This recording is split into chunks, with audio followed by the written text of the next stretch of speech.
González Urrutia, porque la candidata que se eligió en un proceso de primaria fue María Corina Machado. Eduardo Fernández considera que la gente está confundida en la calle respecto a este tema. Yo creo que nadie está confundido. La verdad es que todos los venezolanos saben clarísimamente que María Corina no ha podido ser candidata por una cosa absolutamente arbitraria, que es la inhabilitación. Ningún ciudadano puede ser privado del ejercicio de sus derechos políticos sin fórmula de juicio. Es decir, sin el debido proceso y sin el derecho a la defensa. Y a María Corina Machado la inhabilitaron arbitrariamente. Entonces, visto que la señora Machado no puede estar en el tarjetón, entonces se buscaron mecanismos, medios para que haya un candidato que represente el deseo de cambio y la voluntad de cambio del país. Y la gente sabe perfectamente bien que la escogencia es muy clara, por la perpetuación de los señores que están en el gobierno o el cambio. La perpetuación del gobierno la representa el candidato del gobierno y el cambio lo representa Edmundo González Urrutia. Y en este viaje que acabo de hacer por esos estados que he mencionado, todo el mundo está clarísimo. Y me atrevo a decir que casi todo el mundo, salvo una minoría, están con Edmundo. Tanto que me he atrevido a invitar al presidente Maduro a que medite su voto. A lo mejor termina votando por Edmundo y se libera de esta terrible responsabilidad que tiene sobre los hombros y que sabe que si él permanece en el poder va a ser muy difícil que se resuelvan los problemas. Por ejemplo, el tema de las sanciones. Yo me imagino que si se produce el cambio, al día siguiente las sanciones desaparecen. Entonces empieza a mejorar la situación económica de Venezuela. De tal manera que yo creo que le conviene al interés nacional. Aquí no está en juego un interés partidista, aquí no está en juego un interés personal, aquí está en juego el interés de 30 o más de 30 millones de venezolanos que queremos vivir mejor y que si este gobierno continuara, no solamente no vamos a vivir mejor, sino que la crisis se va a agravar más todavía. Entonces, por ese altísimo interés nacional conviene que se produzca el cambio y que venga un nuevo presidente, en este caso es Edmundo González Urrutia. Otra de las tesis que se asoma al panorama político nacional hace referencia a que estas elecciones no son normales, pero son una oportunidad. Y en ese escenario entra en juego, por supuesto, la comunidad internacional, la observación internacional, el papel que juega Estados Unidos, el mismo papel que juega el gobierno del presidente colombiano Gustavo Petro, también el de Brasil. Su evaluación respecto a este tema. Al gobierno le interesa mejorar la imagen internacional de Venezuela.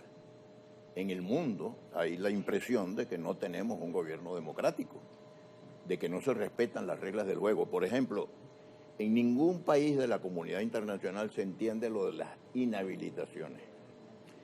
En ningún país se entiende eso de los partidos políticos intervenidos judicialmente.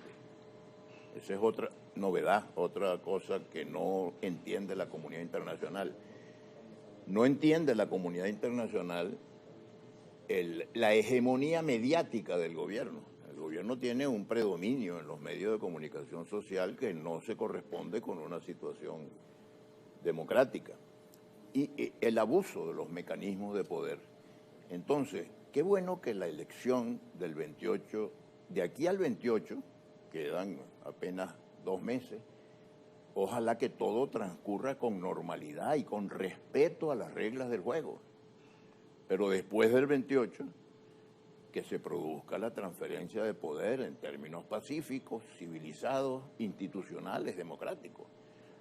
La oligarquía colombiana reconoció que Gustavo Petro, un representante de la izquierda, que en alguna oportunidad fue izquierda insurreccional, ganó las elecciones y le entregaron el poder.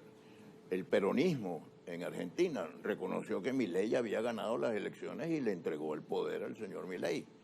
De modo que lo normal en una democracia es que haya cambio, que haya renovación. Y creo que el país necesita urgentemente ese cambio y esa renovación. Vamos a revisar la participación de la audiencia a través de la red social X. Hay bastantes preguntas y comentarios, los compartimos con usted a esta hora. Señor Fernández, el doctor Luis Loyo escribe: saludos, pregúntele a su invitado si los problemas del país se deben a las sanciones, como reafirma el oficialismo. Para nada. Los problemas de Venezuela comienzan cuando hubo un presidente que empezó a demoler a PDVSA. Un pitico, gracias por los servicios prestados, usted está destituido. Acabaron con toda la meritocracia en la empresa petrolera y Venezuela vivía del petróleo y se desmoronó eso. Después las expropiaciones crearon una sensación de inseguridad jurídica total. Exprópiese, exprópiese. Y sin ninguna fórmula de juicio. Era un señor que había llegado a la presidencia y se creía que tenía poderes para hacer lo que le diera la gana. Después hay un tercer elemento que fue detonante de toda la catástrofe en el país, que fueron cuando el presidente Chávez le pedía al Banco Central: denme $1 millardito, y después otro millardito. Ese fue la gasolina del incendio de la inflación. Hemos sufrido una inflación espantosa y una caída del producto muy grande como consecuencia de esos errores. Vamos a compartir con usted dos comentarios que están relacionados de alguna manera. El Gran Águila escribe: buenos días. El régimen punto fijista trajo al pueblo de Venezuela corrupción y pobreza. Si no, el cambio político no se hubiese dado. Nosotros los venezolanos tenemos memoria de todo lo nefasto y cruel que fue ese régimen durante 40 años. Es un juicio absolutamente parcializado. El mejor periodo en la historia de Venezuela fueron los 40 años comprendidos entre 1958 y el año 2000. El mejor periodo en toda la historia, comparable con cualquier periodo anterior y con cualquier periodo posterior, de modo que no me venga con cuentos. Oscar Sánchez escribe: doctor Fernández, con tanta corrupción en más de 20 años y la formación de una élite de lujos vinculada al gobierno ¿usted cree que pueden estar interesados en un cambio y una transición en paz? ¿Se ve difícil? Se ve difícil, pero es lo que tienen que hacer. Es la obligación cívica, democrática que tienen. Es verdad, es gente que ha demostrado poca cultura democrática, pero ojalá que por lo menos al final den un testimonio de respeto a las normas. Este caballero que preguntaba antes decía: hubo pobreza en el punto fijo. Sí, a mí me indignaba que hubiera pobreza, pero nada comparable con la pobreza que hay hoy. Hubo corrupción, pero nada comparable con la corrupción que hay hoy, una cosa espantosa. Entonces tenemos que ponernos todos de acuerdo en un pacto de Estado para acabar con la pobreza y para acabar con la corrupción. Muchísimas gracias por acompañarnos esta mañana, señor Eduardo Fernández, abogado, presidente del Centro de Políticas Públicas IFEDEC. Con esto hacemos pausa de la hora.